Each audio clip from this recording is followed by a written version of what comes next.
Allegiance partners with nonprofits to increase revenue, engage more supporters, and grow brand reach. We create integrated digital and direct mail campaigns, build award-winning websites and mobile apps, and provide custom fundraising software and loyalty programs. At Allegiance, we don't take a one-size-fits-all approach to anything we do. We bring the best marketing and fundraising strategists, developers, creatives, and analysts together to deliver a custom plan focused on supporting the unique and vital missions of our nonprofit partners. Contact us today to learn more.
Hello, and welcome to Setting the Table, Cybersecurity Readiness with Tabletops.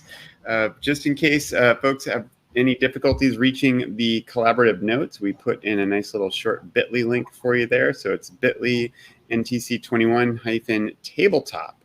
And of course, you can get it through the Socio platform as well if you're having any trouble. But all the links to the slides and all the resources that we will reference today are in those collaborative notes, and I always enjoy reading them over to see what folks get from this. And we are off, everybody.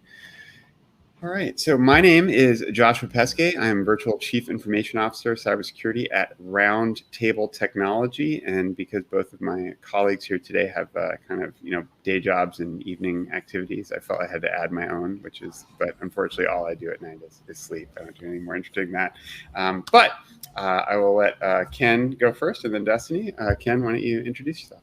Hi, folks. My name is Ken Montenegro. I use he, him. I'm the technology director at the Center for Constitutional Rights in New York City. We'd love to see who's here. Just let us know in the chat. Destiny. Hi, I'm Destiny Bowers, also of RoundTable Technology. I use she, her, and I'm just really glad to be here with everyone and talk a little bit more about tabletop exercises. All right, and unfortunately, I accidentally hit my hot corner on my screen, so I need to pull it back up. So let's. We promise you we do know technology. Yeah, exactly, right? I've heard of the internet, and we were able to find dogs on the internet. Yeah, exactly. So we are masters of we'll be able to add the slides back to the stream. Sorry to make you do that, Bridget, but I accidentally slid a little too far in the right-hand corner. Turned on my hot corner. Killed the screen share. And look at that, Bridget, right on top of things. Wonderful. So okay. All right. So just so all the Destiny, did you get a chance to introduce yourself? I did indeed. Oh, good. Sorry about that. All right. So we thought we would, just because you're going to see dog-themed slides throughout our presentation today as we talk about cybersecurity tabletops, we thought we would explain why. At RoundTable, we like to make fictional organizations to use as case studies to make things a little bit more real. So we'll be using the fictional organization RoundTable, where dogs learn how to get a seat at the table over the course of it. We'll introduce RoundTable in more detail a little bit later, but just so you aren't wondering why on earth are there all of these dog slides here, just know it's a sort of dog themed presentation here today. All right, so we want to ask you, actually, Destiny, I think this is where I hand to you, right? Yeah, that's fine. Sure, So we are curious what brought you to our session today. We know that there's a lot of wonderful sessions going on. So why did you pick ours? And really, Spanky, who is the RoundTable Chief Canine Officer, would like to have this information. So please drop into the chat why you joined us. And we will talk a little bit more about our tabletop exercises.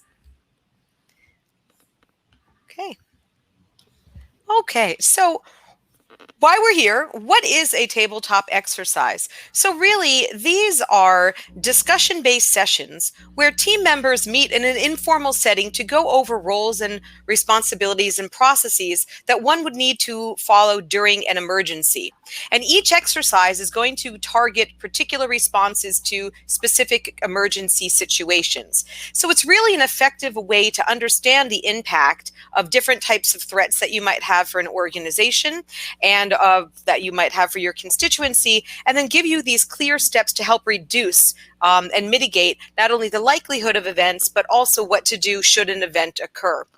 And these are facilitator guided sessions. So you do have a point person who will help walk you through all of these and then help facilitate just not only the conversations, but also to gather responses to plan for the next steps. So we're going to take a little quick flip over to Dunder Mifflin to see how they might handle a need for a tabletop exercise. Oh my God! Oh my God! Fire! Oh, fire! Oh my goodness! What's the procedure? What do we do, people? The phones are dead. Oh, how did that happen? It's out in the hall. No, we don't know that. The smoke could be coming through an air duct. Oh my God! Okay, it's happening. Everybody stay calm. What's the Everybody procedure, stay everyone? calm. What's the procedure? Stay calm. Wait. Everybody calm down. No, Michael, no. Touch the handle. If it's hot, there could be a fire in the hallway. What does warm mean? Oh my gosh, try the other door. Not a viable option. What next? Don't try. Over the other door. Oh, here's a door. Check that one out. How's the handle? And it's warm. Okay, go to the back Well, door. another option. Another option. Jeez. Okay, settle down, everyone. Oh, I forgot my purse. Leave it, woman. Get out of the way. Go. No, things can be replaced, Phyllis. People, human lives, however, can. Ah, my hand. That's hot. This one's hot too. Okay, we're trapped. Everyone for himself. Okay. Here we go. Let's go. Get out of my way. Okay. Oh, You're muted, Destiny. I think in the case of an actual emergency, this is not the situation anybody would want to be in. But when we, next slide, please. Really, I don't see how that can be improved upon. Right, exactly. Oh my God! One of the things that I think is a tabletop that we've all performed is a fire drill. You don't want to wait until there is a fire in your kitchen to think through things like, how am I going to know there is a fire? Where is my fire extinguisher? Do I own a fire extinguisher? If it's a grease fire versus an electrical fire, do I know the difference between those two and what to do with them? So this is why tabletops are extremely helpful, is in the example of Dunder Mifflin, knowing what your plan was and having thought of it beforehand is really going to benefit you. So let us know in the chat, if your kitchen's on fire, do you know what to do? So when we talk about the why of a tabletop exercise, it really is an important component of a combination of your risk assessments and disaster recovery or business continuity planning. So it's a piece that ties these two things together. So in order to know what your risks are, you will do a bit of a risk assessment, and we're going to talk a little bit more about that later. And then the outcome is going to be your incident response plan. This happened. What do we do? And the tabletop is what's going to sit in between these. It's going to give you the ability to walk through the scenarios after you've identified them to see where your strengths are, your weaknesses, help identify what risks might be specific to you, and then take all of that and then formulate it into your disaster recovery plan and your incident responses. So the purpose of these are really to have the stakeholder review and discuss the action actions that you would take in your particular emergencies, testing your existing preparedness, your response capabilities, but doing all of this, as I mentioned, in a low stress environment. You don't want to wait until these things happen for you to know what you're going to do. And it also will give clarity to different roles and responsibilities, to identify any mitigations, preparedness, and ideally you can go through this exercise as a bit of a role play where you're going to act out the, if this were to happen, what do we do? And with the with the ability of the facilitators, it will let you step outside of that scenario as necessary, but they'll also capture it and lead that discussion. So if this happens, what do you do? Explain to me your actions. Who do you think would be responsible for this? What have you attempted to do in the past? Do you have any of these mitigations in place? So they really will help guide this particular process. But what we're I would add that as I look at it, tabletopping is part of organizational maturity as well. It's, can we create interdisciplinary teams? Like, can I get finance and IT and human resources at the same table to do some role playing? And also, I would see it as part of how do we create cultures of learning? So like interdisciplinary cultures of learning in organizations. So I would just add that.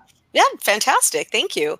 And one of the other things that we want to mention is what isn't the purpose of your tabletop. And so this is not a test. This is not an evaluation of someone's role. It's not a, did you know to do this, or did we already have this in play? We really don't look at this as a pass-fail objective. It's a learning exercise. It's really meant for the betterment of the organization. So we do want to have our objectives, which are going to be providing a safe space for our team members to discuss and prepare and go through these response scenarios. It will help us identify our gaps, our weaknesses, and what we might need to do in additional planning to help guide this decision making. And it will also help with other practices where we might have activities where we work with other organizations or other people that our actions may impact them. And then we also will help us recognize if there's work that we do, again, with other organizations or other entities, how things that happen to them might also impact us, right? So in the end, while this is something, next slide, while this is something that I think you're a little behind, Joshua. Oh, I'm sorry. Yeah, there we go. Sorry. It's quite all right. So while, this might be a little uncomfortable at first because you are bringing forward some of these weaknesses, you are identifying some of your risks, which of course can be uncomfortable. Like anything else, when you do it, you're going to be glad in the end that you did. And the nice part is, unlike certain things like exercise where you really do see benefits if you do it quite often, this is something that you can do once or twice a year, or if you feel that you have particular risk threats or a change in your ecosystem that might add a threat to reevaluate at that time, you can put in for just a few hours, a couple of times a year, that little push of work, and you will see the rewards for it. It does pay off in the long run to have this. So with no further ado, then, I think we'll take a little happy dog break. Yeah, because we got to give you a reward for all this exercise that you're going to do. So we'll take the first of our happy dog break. They're very short. They're 10 seconds. Hopefully folks will enjoy them. Happy guy. Oh, just a happy guy. Oh, just a look at that. The happy dog. Oh, just a happy dog. And we may need to apologize in advance for that song being stuck in everybody's head for the remainder of today, but maybe you'll enjoy it being stuck in your head. I don't know. All right. So I'm going to take a little bit of time just to introduce RoundTable. Now, the reason we're introducing this organization is these things work much better. What Ken is going to take you through in terms of a threat modeling risk assessment exercise, and then the tabletop scenario that we're all going to do together, it works much better if you have a real organization real, I guess, but that we know something about, that we can kind of do this exercise for. So we have created for you RoundTable, where dogs learn how to get a seat at the table. RoundTable works with rescue dogs and volunteer trainers to prepare dogs for adoption by teaching them all the necessary skills for life with humans, like house training, socialization, what to chew, what not to chew, all that good stuff. By the way, if anyone's interested in actually starting RoundTable as a functional nonprofit, please feel free. I hold the rights to this organization conceptually or otherwise. All right. The basics, founded in 1982, currently 38 full-time staff. Let's say they've been growing, fast. Demand during the pandemic certainly very high. 800 plus volunteers, headquartered in New Orleans, Louisiana, with branches in Atlanta, Charlotte, and Austin. Okay. And our tech stack at RoundTable, we're on Google Workspace, formerly G Suite, formerly Google Apps, now Google Workspace, and email calendars and some file sharing there. This is a little problematic. It's a Windows 2008 server. For those techies here, that's end of life, so that's a no-no. And they actually still have some files there, their QuickBooks database, and a volunteer database. They're on the Salesforce Nonprofit Success Pack, but just for donor management. So they still have other CRM information, particularly for their volunteers that they're keeping elsewhere, like in FileMaker Pro. Ooch, that's also a tough one. Fortunately, they don't have any Windows 7 workstations. They're all on Windows 10, but a mix of Microsoft Office versions, and the workstations are averaging 5 years old with a range of 2 to 8. So that just gives you just a quick snapshot of what their technology looks like. Their current state around things relevant to our topics today, they're not enforcing two-factor. For those of you who aren't cybersecurity folks, 2FA, MFA will use interchangeably. 2FA stands for two-factor authentication. MFA is multi-factor. They're not enforcing that in either case, and they don't have any awareness training, no incident response plan, very little technology training for their staff. Obviously, we point out the server is running on that end of life and still has some significant information like their accounting and organization files. And this FileMaker DB holds personally identifiable information, or PII, of volunteers, and is also a business critical app with their 800 plus volunteers that are training these wonderful dogs. And then that workstation fleet is aging a bit. And let's take a look at the threat landscape. All right. And this is going to be very different for different organizations. So they've got this technical debt in terms of these old servers, computers, and the FileMaker app. They don't have any kind of cybersecurity program that they're operating, so that leaves them very vulnerable. They haven't done a risk assessment. They don't have a real mature IT function at a size of 38 staff. That really poses some challenges. And of course, adversaries that are out there, I think that speaks for itself. Yeah. All right. We're going to have another quick happy dog break. This one comes up pretty quick, and then Ken's going to take you through threat modeling. All right. My happy guy. Oh, just a happy guy. Oh, just a look at that the happy dog. Oh, just a happy. All right. Ken, talk to us. I don't know. It always wants to play the video again. Can you blame it? I think I really love the gait on that dog. I'm like, yes, that's how we should all hustle to the tabletop exercises that we're going to do afterwards. So to start threat modeling, I'd invite folks to just, what comes to your mind when you hear the words threat modeling or risk assessment? If you could just dump that in the chat while I'm taking us through this section. I know for myself, when I hear threat modeling, it's like, oh no, here are all the things that can go wrong. I would invite us, particularly within the learning process of a tabletop exercise, to think of threat modeling as this is how we learn about the things that are valuable to us, about the things that we want to protect, and about the multiple things that could disrupt our mission-driven work. The other thing is that in this slide, which is the Batman's threat model, is to imagine, especially for folks in more strategic positions, to imagine a fourth column, which is kind of assuming this would be a theory of change model, where that one is what is our mission? And then we start to understand threat modeling as assessing what are the things that can get in the way of our mission, of our strategic objectives, et cetera. So that's one of the things I want you to keep in mind here. I also want you to recognize that there are just such a variety of threats in this that it's really, it looks very simple, but it's actually kind of effective because it really enumerates the assets. Next slide, please. Sure. So here are the traditional 5 questions. I think as Joshua shared, the important part for me and for all of us, and specifically for the organization or the folks engaging in a threat modeling exercise, is to identify which of these questions kind of as a baseline are useful, but then also are there specific questions that need to be asked or sub-questions, et cetera, just culture this or tailor this to your own organization's need. We're going to, in the subsequent slides, we're going to go through these one by one. Next slide, please. So the first one we're going to go through is through assets, where an asset is pretty much what are the things that we have that are valuable to us, that provide us value. These could be, and when we're talking about digital security, it's usually some type of data, some type of information. And it could be emails, contact lists, instant messages, locations, files, etc., or file paths, etc. And your devices could also be assets. So when we think about how disruptive it would be, especially now that supply channels are disrupted, if 5 of your staff members lose laptops or etc., get lost or stolen, how difficult it would be sometimes to replace some assets. And of course, money's an asset. And going back to the valuation of assets, I think within threat modeling, it's important to not just list those assets, but identify which are the most important ones. Which of these assets are irreplaceable or highly disruptive to our mission-driven work? Were they compromised or taken from us? Next slide, please.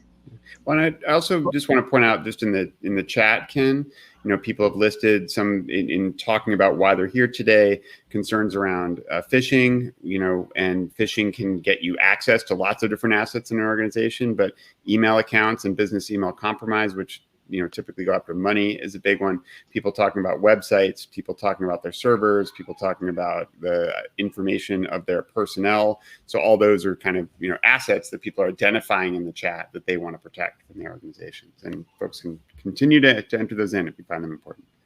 Sorry, Ken, go ahead. No worries.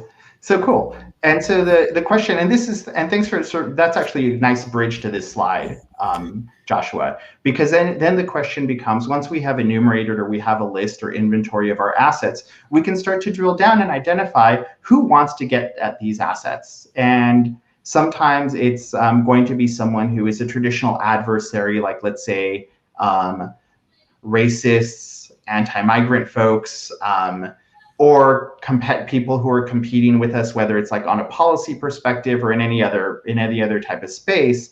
And sometimes when we focus on these highly dramatic or kind of sexy-ish adversaries, sometimes we forget that the adversaries could be our boss. If workers are organizing, it could be your boss. It could be a former partner, a fellow coalition member.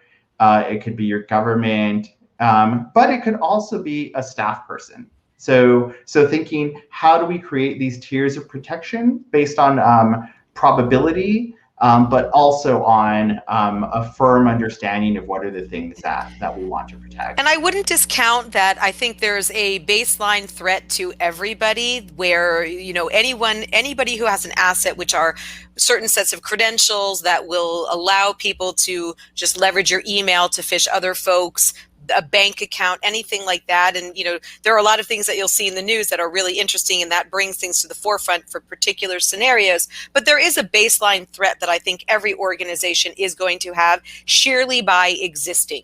And by having any kind of baseline asset, there will be some criminal entity or some threat actor who's out to get it, not because of your mission or your organization specifically, but just because you exist. Yeah, and thanks, because I think that baseline, like setting that baseline, we could just start to think about cyber criminals, where people who are going to try to get our assets because we didn't use two-factor, because we have a lot of old user accounts just hanging out, because we don't have really good document or data retention policies. So someone who's been at the organization for 20 years has never changed their password and keeps all their email. So thanks, Destiny, totally. Next slide, please. Cool. And the next question of how bad are the consequences if I fail? And this is going to once again vary, and the suggested action here is to write down what might an adversary want to do with that data. And there are many ways an adversary could get access to this data.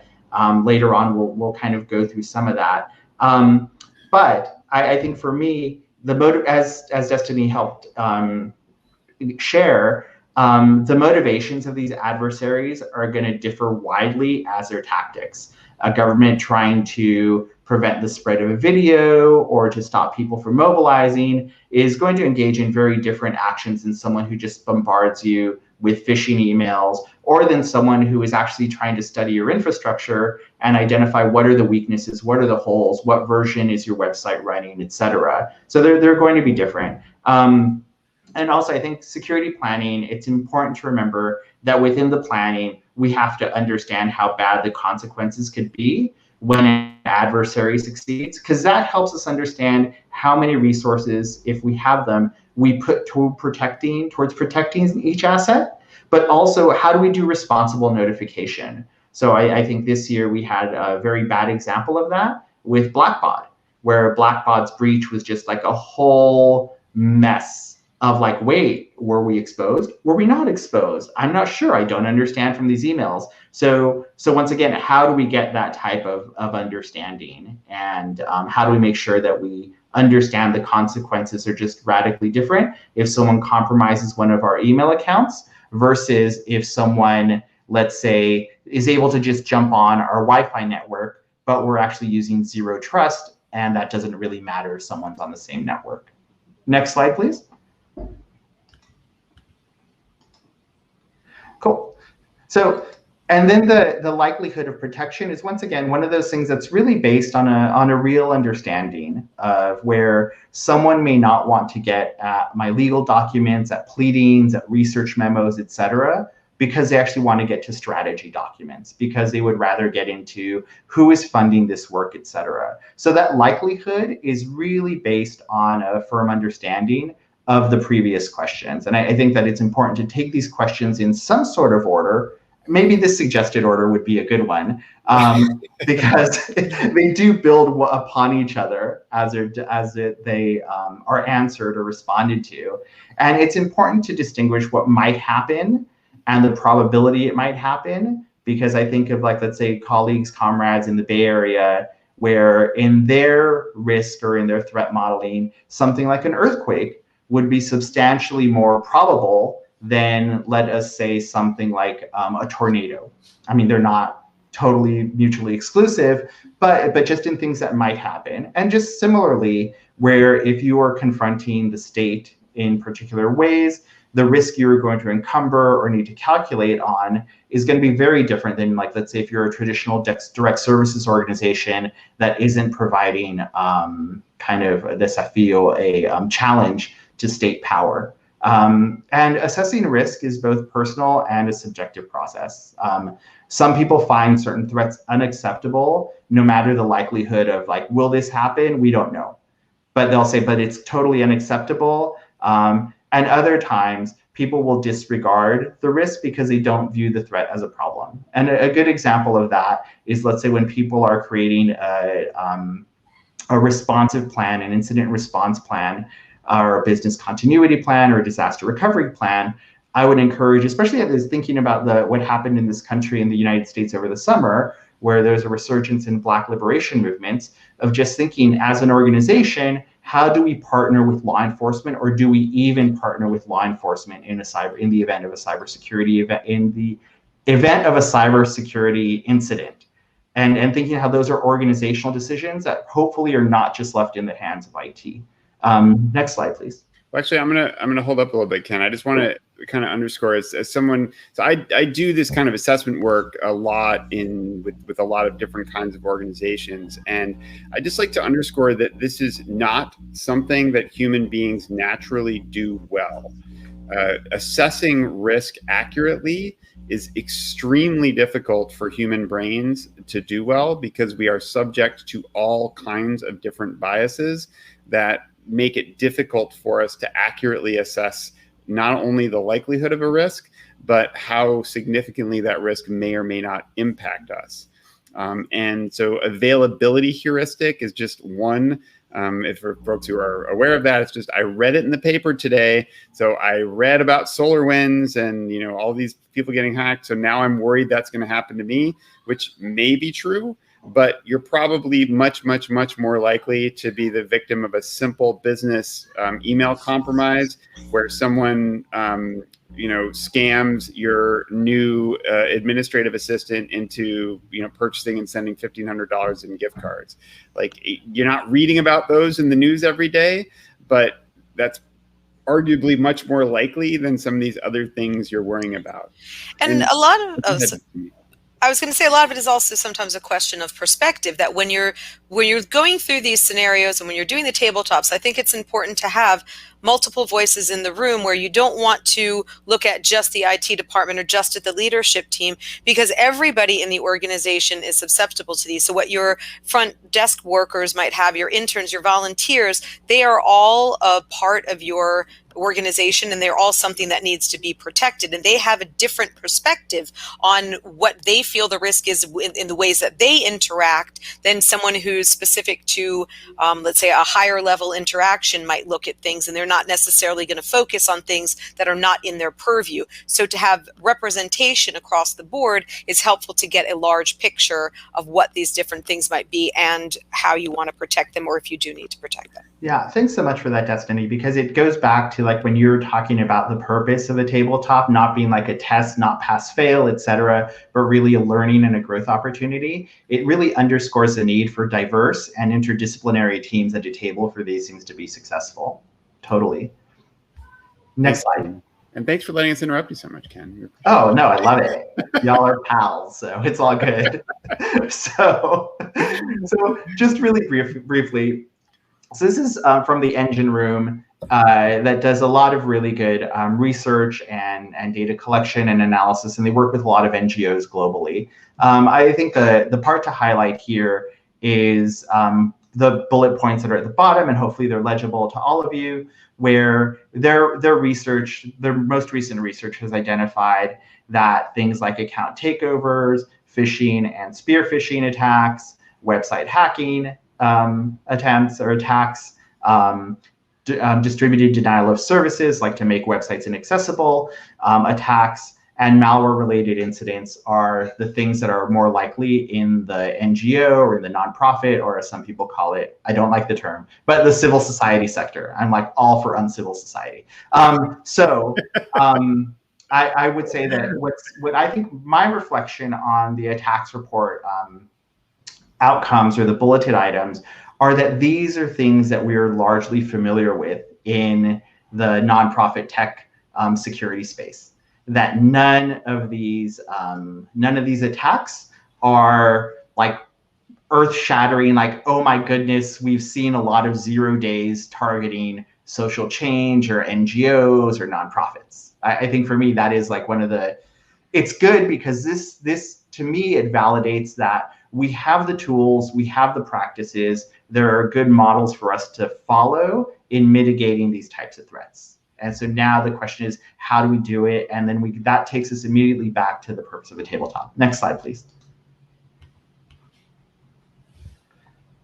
So here, yeah, this is great. This is one of really, I think, a very valuable slide for folks to reflect upon, because there are so many takeaways. I would encourage folks to learn about the rise of fascism in India. And this is a great example of kind of our first world privilege and how that plays out in terms of how we relate to others and the security impact of that. So Disha Ravi was jailed for 5 days for effectively using a toolkit that she got from Greta Thunberg. And both of them are climate activists. They really want to prevent climate catastrophe. And Greta probably didn't imagine that sharing a resource with Disha would put Disha in grave danger. And sometimes when we do risk assessments, we do these as internally facing exercises. I think at this moment in time, we're seeing how important coalition and transnational work is. So it's important to have a broad understanding of internal and external threats or risk. And Disha also probably didn't think that in spite of her living and experiencing an authoritarian government, that they would come after her so hard for receiving something from an internationally recognized and celebrated climate activist. And so while this might not seem likely to someone who doesn't follow, like for some folks might, if you're hearing this for the first time, it's really an interesting incident to read up on, because as folks as climate catastrophe gets closer, I think this is really kind of a bellwether or kind of an early warning system for some of us of what does repression and surveillance look like. And so this is, for me, this is a really good example of like when we are doing these tabletop exercises, maybe we can also just create like a little network diagram of who are the people that we're in relationship with and this could even include vendors. So if I have a vendor who I do my payment processing with, and then they get hacked, what is my legal responsibility? How do I get notified from them? What is my plan to notify? What is my plan and obligation to notify the people who have trusted us with our credit card transactions? Joshua, Destiny, do you want to add anything to this slide? I think you covered it incredibly well, Ken. Yeah. Next slide, please.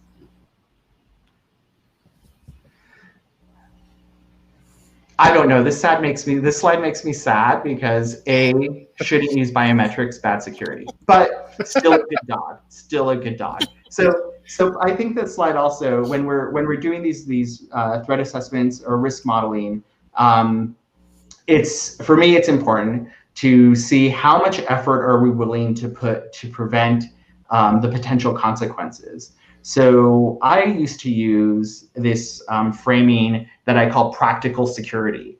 Practical security is how much are we really going to do?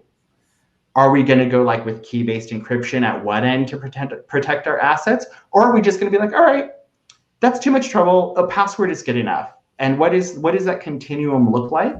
Because I think that when we have conversations about security, for me, it's important to center there's that continuum where something that's highly secure is mostly not usable and very much not user-friendly, while something that is less secure is like an open door. It's like a doorway without a door, where you just walk through it and it's all good and nothing to worry about.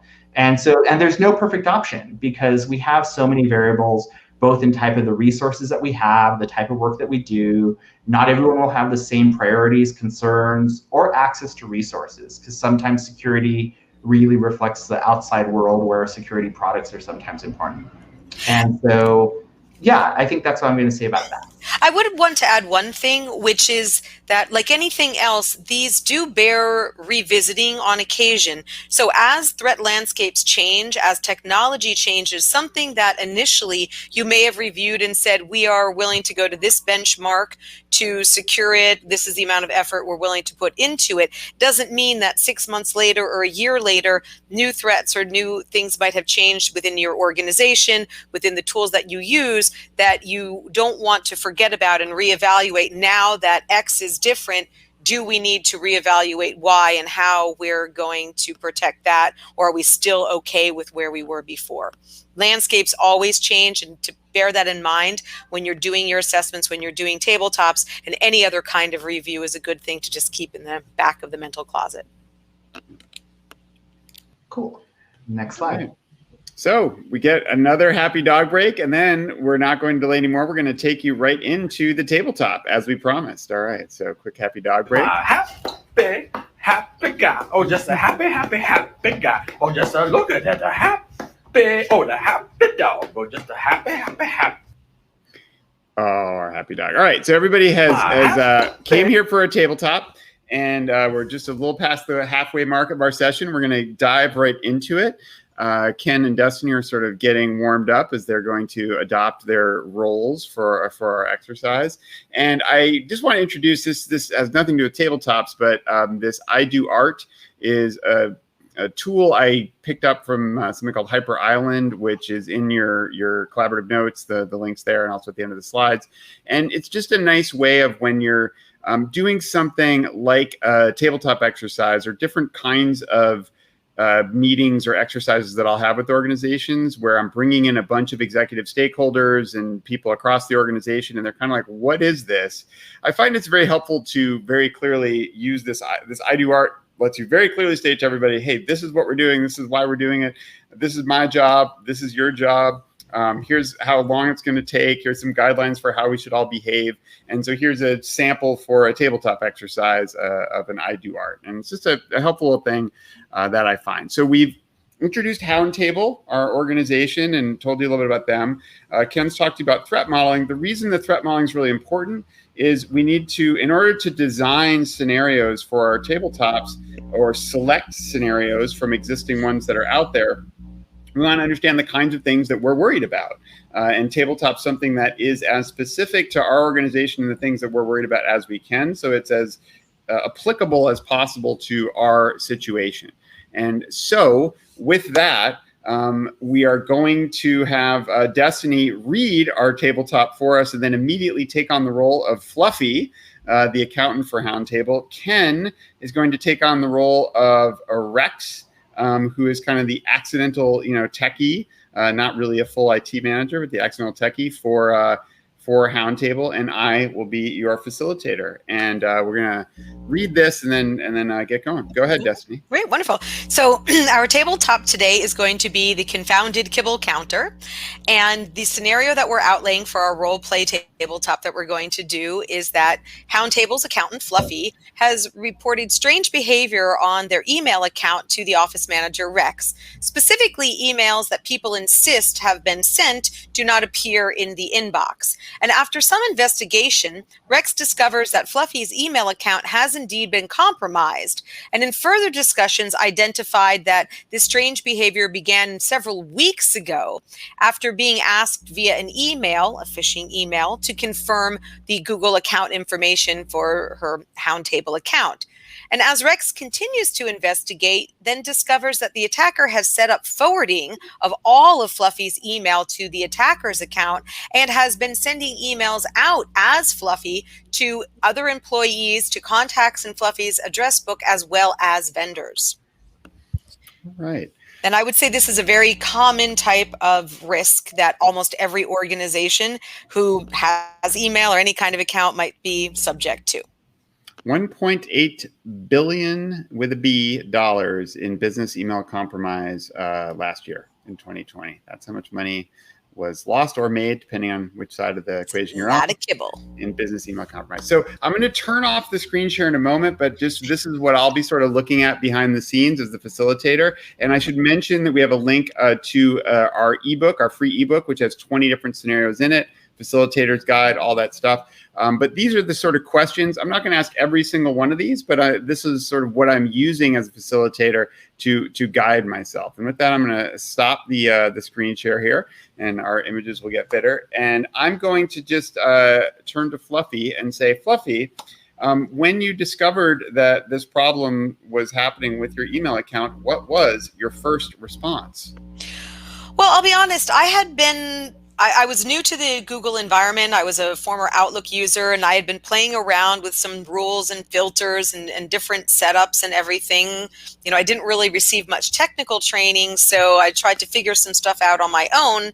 And I just figured that it was something that I did in the playing around, and it wasn't until I had quite a lot of people saying, why are you not answering my email? What's going on here? I noticed I wasn't getting as much, and I went through everything, undid all the stuff I did when I realized, you know what, this can't be me. And so I went to Rex, and I said, Rex, I think we've got a problem here. All right. Well, same question for you, Rex. What was your first response when Fluffy brought this issue to you?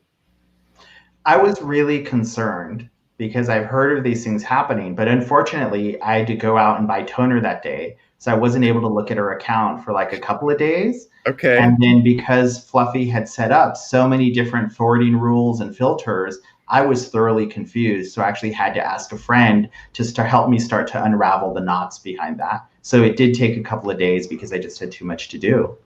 Gotcha. And I'll ask another question for Fluffy or Rex or both of you. Do you have any, method, or did you get any help in determining how long ago you think this compromise may have first happened? Well, I kind of thought about it a little bit, and in speaking to people who said that they hadn't heard back from me on emails when I asked them when they sent it, it gave me a little bit of a forensic on it's been X amount of time, because that's when they started sending them to me.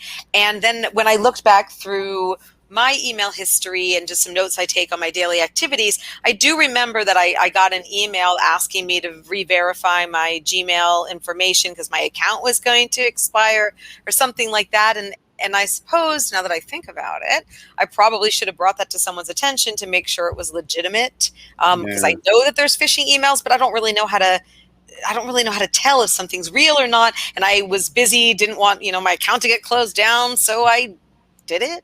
Yeah. How about Rex? Did you do any investigation or get help to determine, how when the attacker first had access to Fluffy's account? Yeah, Fluffy was just so helpful. But when I looked at it, and with the help of this friend, because since I wasn't trained, I had to ask for a lot of help, and I had to Google so much. But it looks like it was that Fluffy's timeline actually goes back further, where there were some incidental emails sent before this huge spike went over, and someone just started to send those in bulk to everyone's and started to redirect mail coming from her or coming to her inbox to another private account. So it seems that it was a lot longer than we had expected. And there was also the factor that there was just so much email in Fluffy's inbox and in her archive that it was hard to figure out when things were happening. Yeah. I'm going to take a quick aside to our audience just to say, if anybody has their own question that they would like me as a facilitator to ask of Fluffy or Rex, please go ahead and drop it in the chat. And if I think it's a good question to ask, I will include that as we go through our guide.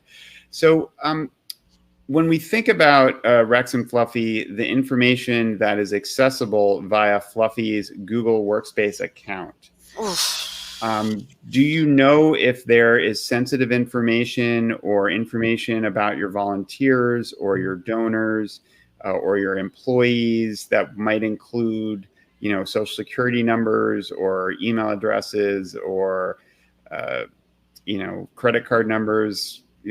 I sure hope not, but anything that might have been accessible by this. Well, I mean, since I'm on the account, yeah, I have access to our Salesforce. I've got access to our donor database. Do you know, Fluffy, if the Salesforce login is the same account as your Google login? Well, yeah, I mean, it's the same email address, of course, and then I have a good password. I do make a good password. It's a good password, so I kind of use it on everything because it's a lot easier for me to remember. But I made it really long, and it's a good one. Okay. So I figured I could just use it on everything, right? Yeah. And for the file, I mean, I do know that now that I think about it, I should probably change that because it's on a lot of stuff now. And I guess you could always click on the forgot password and it's going to go to my email. So there's a potential that Salesforce and our FileMaker database, they might have. Yeah. Sorry, Rex. So Justin, go ahead, Rex. That's one of the things that really worried me, because I realized that at RoundTable that I also, like Fluffy, have all my passwords, kind of like all the resets come to my inbox. There's no password manager, which this friend explained to me what it was. I didn't know, but it would help me have so many different passwords because like Fluffy, I was like, I have like 3 good passwords. I use those for everything that's important to me. So I think that that's something that we might discuss after this tabletop with management, is figuring out, we have all our passwords and credentials kind of saved, accessible, resettable through our email. Justin in the chat has put in a great question, which, my metric for really smart ideas is when it's like, as soon as I hear it, I'm like, I wish I would have thought of that. It seems so obvious now that someone's pointed it out. That's a really smart idea. Justin's question, which I'm now going to add to every tabletop facility. So thank you, Justin. Everything I do. Fluffy, Did you hesitate to come forward because you were worried that you might have gotten in trouble for this incident? Was there any aspect that you hesitated because you feared that Rex or someone else at RoundTable might reprimand you in some severe way? I think not that I was going to get, I think it was more of that, like I just felt, I think it was that I felt stupid that I might have just caused my own problem. And I know that Rex is busy. And I just felt like if I was the cause of the problem, then I should be the one to fix it. Until I got to the point where I think this might be a bigger deal than I'm so really. Is it fair to say there wasn't a hesitancy because of a culture of reprimand, but you certainly hadn't been encouraged to report any suspicious activities? I honestly didn't know what to do. I really didn't. You know, I was not given any kind of guidance or anything. I wasn't, I mean, and now that we've just opened up that bag of kibble, I wasn't really given any training. I wasn't giving any guidance. I wasn't told of any best practices. So it's kind of a, here's your stuff and wing it. And I'm an account. I'm not a technology person. This was not an ecosystem that I was familiar with, so I just sort of made do. So I felt a little bit. Yeah, I felt a little bit bad because once Fluffy notified me, I was so busy with other stuff that it felt like if I wasn't doing my job and then having to reach to people outside the organization, I was afraid that I was going to get into trouble for sharing what could be what some people describe as a data security incident with people who have no relation to our organization, or there's no confidentiality agreement. So this friend who helped me did it somewhat reluctantly because they work at an organization with those safeguards. That he was like, are you sure it's okay for me to help you? Because apparently this is a really important and sensitive thing. We're getting great questions in the chat, so I'm going to leave my own script because I want to honor everybody who's putting questions in the chat, and I'm going to follow you. So I'm going to skip Joe's for the moment, but I will come back to it. And Kisa, I hope I'm pronouncing that correctly. Fluffy, you mentioned that you tried to fix on your own. What steps did you try to fix it yourself? I mean, I mostly just went through and kind of looked at some of my rules that I tried to set up, and I, reached out to a few people asking them to resend the emails. But, I mostly just really tried to undo the things that I did, and it really never occurred to me that this might be the result of somebody else doing things. I just thought it was stuff that I did to myself. Okay. So, Rex, I'm going to ask you a question, which is, and I'm going to pick up on Joe's and sort of add a little to it, which is, given that we know that Fluffy, that her Google account was compromised, and that Google, anything she had access to in Google Drive would have then also been accessible to the attacker. And given that she's told us she probably uses the same password for Salesforce, I'm curious as to whether you or anyone has done any analysis to see if documents were accessed within Google Drive under Fluffy's account in this time frame, and whether Salesforce was accessed. Do you have any kind of geolocation or alerts that would say she logged in from a new IP address? Ooh, audits! I know about audits. One of the things that we did initially was have Fluffy log out from all locations. Was one of the first things. But my friend told me, and like Fluffy shared, with so many labels or folders and so many rules, it was really quite complicated to get to that. My friend told me that in Google Workspace, we can actually run reports to see what files are shared and with whom. But that's going to take a lot of time because since we're a relatively small nonprofit, we're lucky to do the impactful work we do. But in terms of staff size, we don't have anyone in charge of IT. So I actually have to talk to my manager and see how much of a priority this is and whether or not we can engage a third party who can actually focus on doing some forensic analysis to see what was the impact of this incident. I vaguely remember our insurance broker reaching out to us about cybersecurity insurance, and I know it was on the list, the never-ending list of things to talk about, but I don't think that we ended out making a decision on that yet. That was going to be my next question, is because Rex, for that forensic support, cyber liability insurance can often provide some of that if you have purchased it in advance of the incident. So I was going to ask, do you know if you have a cyber liability insurance policy in place, and if so, if making a claim would give you access to a forensic team to help you determine the extent of information that may have been compromised and help you with a meaningful response. Yeah, like Fluffy shared, where I remember that conversation about insurance ending was someone told our executive director that these are all the things you have to do for a cyber, for an incident, for an insurance policy like that to work. And we didn't do like 5 of them. So we decided not to buy it because we do not have a password rotation policy. We don't have second factor turned on. Everyone's an administrator on their computers. And it was surprising, and I don't know how we're going to change it, that during the course of the incident, I found out that Fluffy is also a Google Workspace administrator. So it seems like a lot of senior managers are administrators of our account. So potentially that person had access to the administrator console inside Google Workspace. Wow. Okay, that's certainly great information to know and think about as we continue our response. And as Tom says in the chat, yeah, ouch.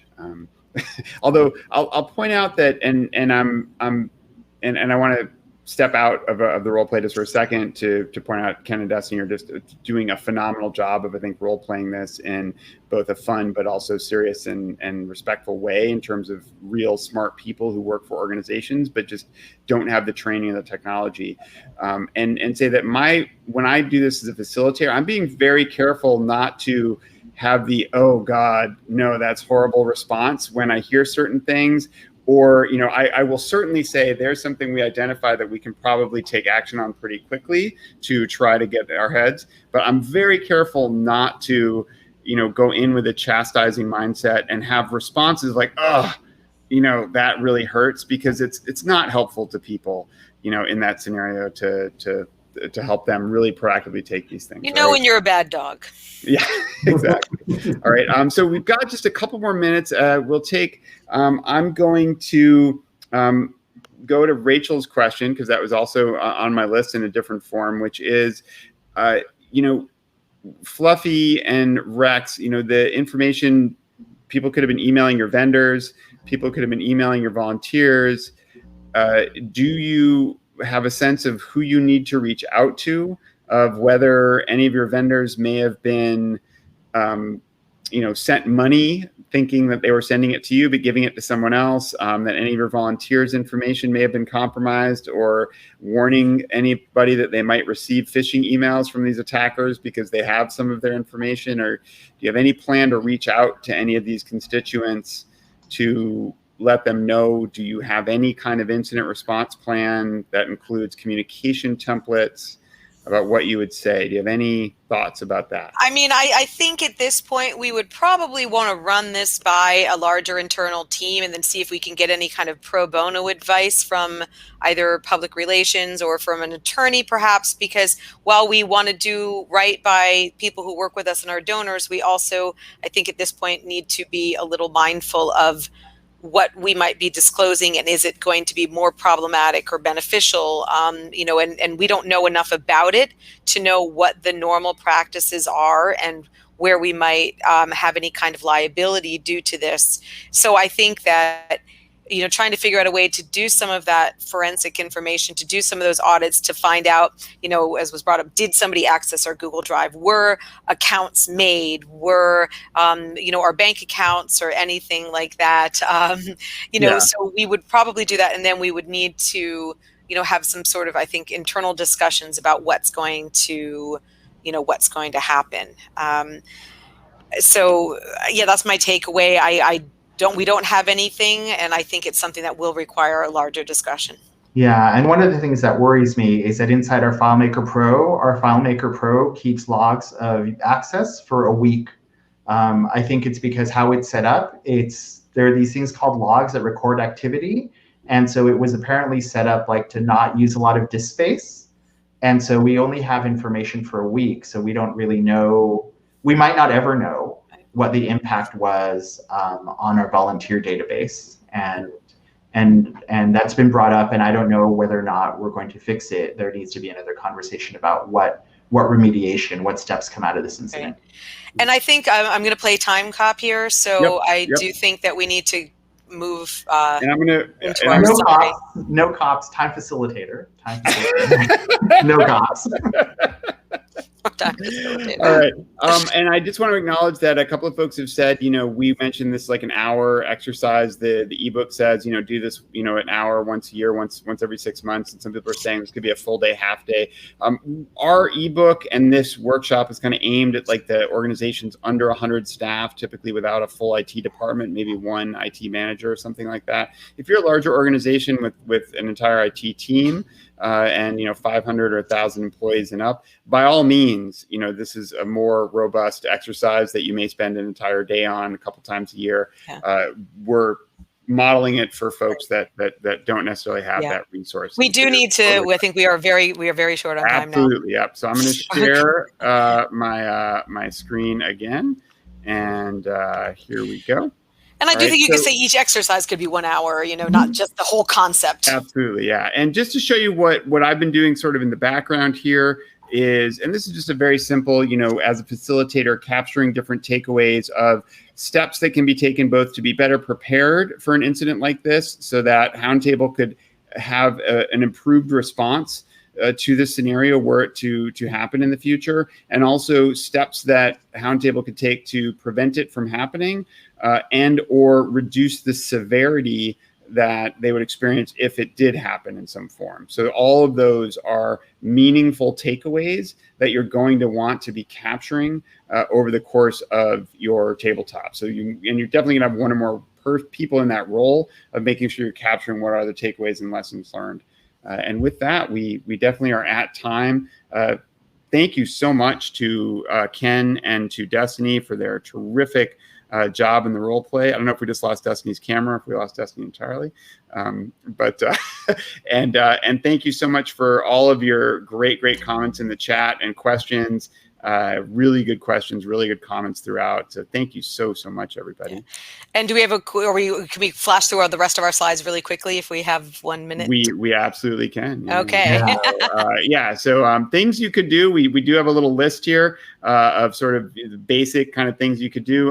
The link is in the collaborative notes, of course, but we also have the guide here. I will also grab this link and drop it in the chat for everybody, so you all have access to that free ebook guide. Here's all the resources. Those are all in the collaborative notes as well, and that is it. And of course, we have one more happy dog. Because I think everybody wants the happy dog can play us out. Yeah. So thank you, everybody. Really appreciate it, and have a great rest of the conference, everybody. And thank you all. Happy guy. Happy guy. Oh, just a happy guy. Oh, just a look at that. The happy dog. Oh, just a happy dog. Oh, it just plays over and over again. And wait, here's the chief canine officer of RoundTable. Who needs a CSO when you have a CCO, right? There we go. Huge thanks to Bridget, who was our technical rep from Vermenten behind the scenes. You're perfect. Thank you so much. Really appreciate it. Thanks to everyone for coming, and and all the support staff, the volunteers, and staff, of course. Thank you all. Thank you. Bye.